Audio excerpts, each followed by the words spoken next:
What up, AP World students? This is Amanda from Fiveable, and I just want to take a minute to explain to you some of the new AP World changes that were just announced for the 2019-2020 school year. And I also want to show you some of the pros and cons of those changes and how you can get involved so that you can have your voice heard if this is a big change. So the announcement just came out, basically is going to divide AP World into two courses. So this would start not next year, the year after. The actual AP World exam would start assessing content from 1450 to the present. So that means the AP World test is no longer 10,000 years. It's really just periods 4 to 6. Then they're developing a pre-AP course that would be taught in ninth grade. This course, by the way, has fees attached to it. Schools can't teach this course for free, and that course would not have an exam. So that class would be periods 1 to 3 and taught in ninth grade, and then AP World would be mostly 10th grade and would be periods 4 to 6. So not all schools, though, will be able to teach pre-AP because it costs about $5,000 per 1,500 students. And I'm actually going to put in the link below the fee schedule so that you can see how much that would cost. So that's the plan from College Board. There's no changes in terms of the rubric or the exam, but it's really just deciding about a content shift.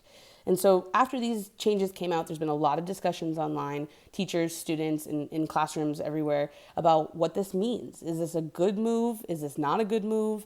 Is there a better way to do this? And so I just wanted to run down with you some of the pros and cons.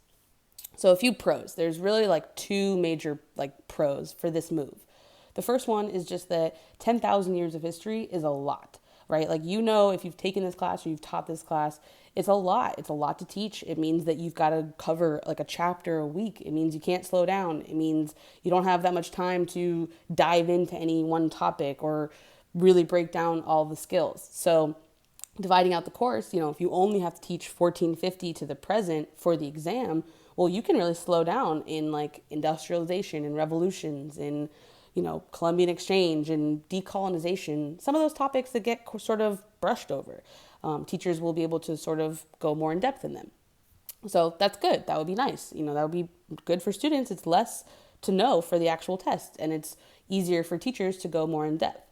So that's one pro. Two would be that colleges don't have a massive 10,000 year course. They really split it as well. So this would align a little bit more with colleges. So that would be the second main point that you'll hear of a pro. Some of the cons, though, and there's really two major cons, and this is what they are. One is that if you divide out AP World like this and you charge for that ninth grade class, right, periods 1 to 3, that means that a lot of students won't be taking that class because a lot of schools can't afford to offer it. Then for students that only take AP World, from 1450, that marker right there is really a dividing line between when Europe is a big part of the global world and when they're not, right? And so by marking that right there, you're eliminating all of those pre-Columbian American societies. You're eliminating the histories of African empires before slavery. You're eliminating the post-classical and technological advancements of Tang and Song China.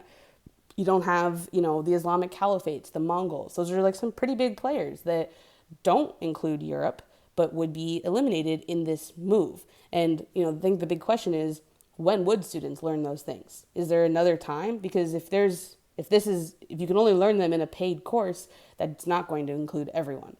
And those are some pretty big parts of history, right? And that makes AP World largely Eurocentric because every time period from 4 on very much includes Europe. And that's okay. But what happens to all the other pieces? What happens to all the other cultures and societies?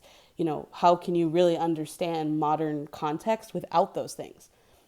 So that's, really just it being Eurocentric and not having a clear place for students to learn those histories before 1450. Those are some pretty big cons. That's a huge shift in world history education that College Board is making. And so it's really important that you as a student, whether you're past or former, or you're going to take it in the future, or if you're a teacher, that you get involved in this discussion because this is a big move. This would really affect future AP World classes a lot. And so There's a couple ways that you can get involved now in the discussion. The big thing is just to get your voice heard, to understand the change and to form an opinion and to be loud about that opinion. I know that like College Board is a whole big entity and it's kind of scary to say like I disagree with them. Will they ever listen to us? But if we're loud enough, they will. So there's a couple things that you can do. One is a survey. So we've put together a survey. Some of the teachers have put together a survey, and it's just trying to gather information on how you feel and why. The big thing is why. So if you can take a minute, it will take you literally like 3 minutes to fill out that survey. Check, is this a good change? Are you happy with it? Or are you feeling like this is not a good change, and why? And we're going to really be looking at that data, especially before we make any, moves, whether anything happens. And so fill out the survey, share the survey with anyone else that is in AP world, that has anything to do with AP world, or that has an opinion at all about this. And then 2, there is a petition that students put together. So shout out to students who are already organizing. I think that's awesome. And so if you feel strongly that this shouldn't happen, you can sign that petition. Just having sheer numbers is going to be good. And then 3, if you have any other comments or questions, please pop them in the comments below. I'm going to put as many links in the description as I can to just help you understand what's going on. And if you don't understand it, just please ask and post your comments, your opinions, whatever. The big thing here is that we discuss these issues, that we don't just say, well, that's what College Board said, that's the way it's going to go, that we talk about them and that we decide as a community, what our next move should be, what's best for world history education. So how do you feel about these changes? I'm really excited to hear your thoughts, and I will continue the conversation with you in the comments.